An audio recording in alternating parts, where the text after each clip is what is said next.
Victoria will be in lockdown within the next 48 hours. Here are the latest developments in the coronavirus crisis. The Premier will tell a meeting of the National Cabinet tonight that he's shutting all non-essential activities, including businesses.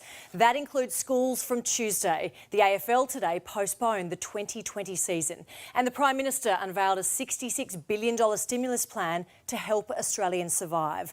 Mark Santomartino begins our coverage tonight. Mark, this has enormous implications for everyone. Life and, frankly, freedom as we know it are both going to change dramatically. Alicia, infections are up, states are shutting their borders, and come Tuesday, cities like ours will be going into lockdown. All non-essential services and industries will be ordered to close down. That includes restaurants, pubs and clubs, and yes, the AFL has been affected as well. All of that is being discussed at a National Cabinet meeting between the Prime Minister and state premiers, which is due to start at 6:30 and address one lingering concern. Australians are seemingly not getting the message. COVID-19 is a highly infectious killer. And it's a threat to all of us, not just our most vulnerable. Billions of dollars will be spent, countless jobs lost, all in the name of preventing as many deaths as possible. Refusing to skip breakfast at a cafe or an afternoon at the beach is about to cost the freedom of every Australian. What happened at Bondi Beach yesterday was not okay and served as a message that too many Australians are not taking these issues seriously enough. Over the next 48 hours, Victoria and New South Wales will move toward a shutdown of all non-essential activity. Supermarkets, banks, pharmacies and petrol stations, among other essential businesses, will remain open. School holidays will start on Tuesday, 4 days early, with no word on when face-to-face classes could resume. I honestly don't think that they'll be down for 2 weeks. I think it'll be an extended period. There's no doubt about that going forward. So where that sits for everyone, I don't know. There is no 2-week quick fix. There is no 4-week shutdown and it all goes away and we all get to go on about our businesses. I've seen those suggestions. Another 67 positive tests has brought Victorian cases of COVID-19 to 296, a figure second only to New South Wales' growing tally of 533. More than 1,300 infections have been confirmed Australia-wide, with the Prime Minister calling to cancel all non-essential interstate travel. So it does mean those holidays that you might have been planning to take interstate over the school holidays, cancelled. 6,000 emergency care packages are good to go in Victoria. Rice, flour, pasta sauce, breakfast cereal, UHT milk.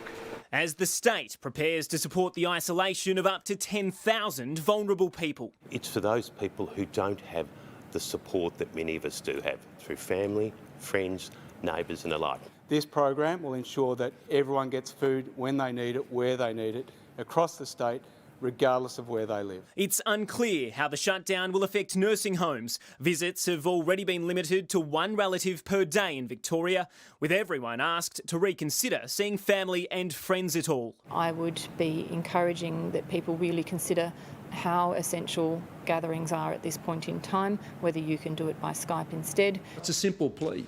We need you. We need you to do your bit when it comes to social distancing. Alicia, that National Cabinet meeting is expected to last for hours. Just how bad this gets and how long these measures will need to be in place for is anyone's guess. We are truly sailing into uncharted waters. The Premier has promised he will detail what he can tomorrow morning. Yes, we look forward to that. OK, Mark Santomartino, thank you. Well, the AFL season, meantime, has been suspended, with tonight's West Coast-Melbourne clash the last for at least 2 months. Tony Jones is at league headquarters tonight. Tony, this is a historic day.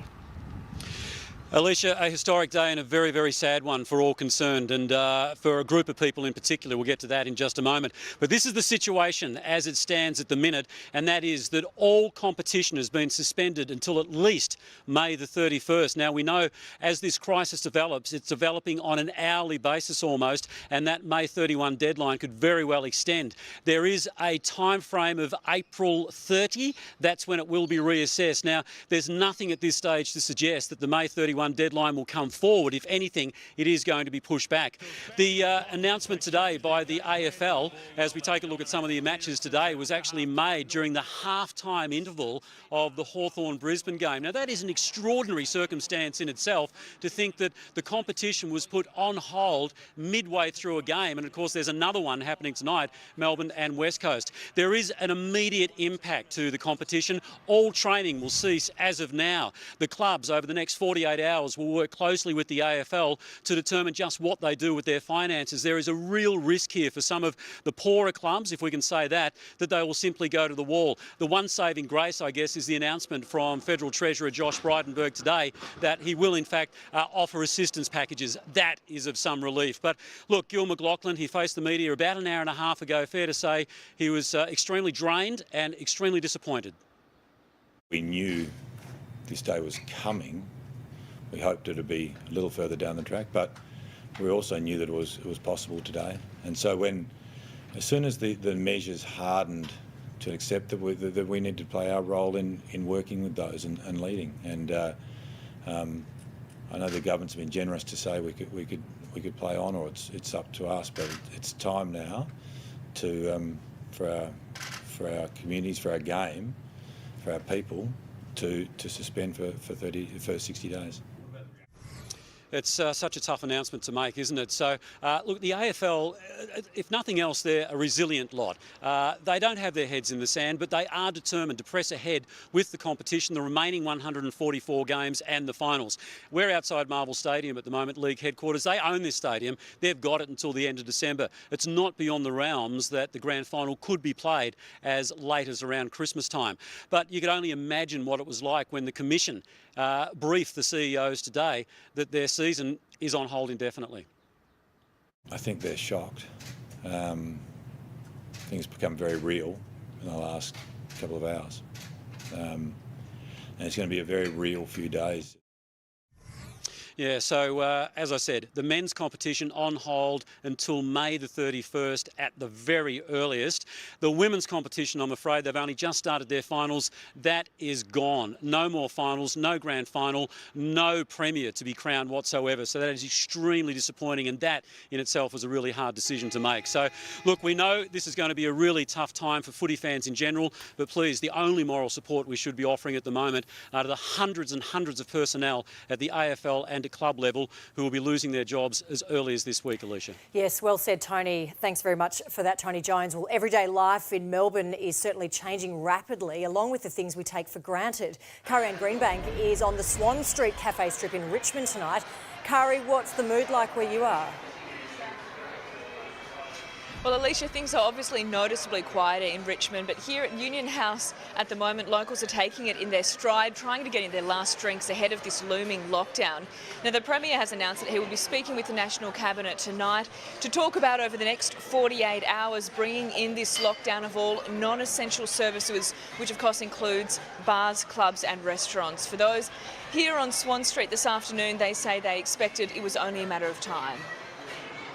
It's probably not ideal, but it's been looking like it was going to go this way for a while, really. Sad for us, but if the government thinks it's what they should do, then hopefully it helps stop the spread of the virus. At the pub, being told we can't have any more beers for a couple of weeks, thought might as well make the most of it as we can and have fun in the sun until we can't go out of the house for a while, I think.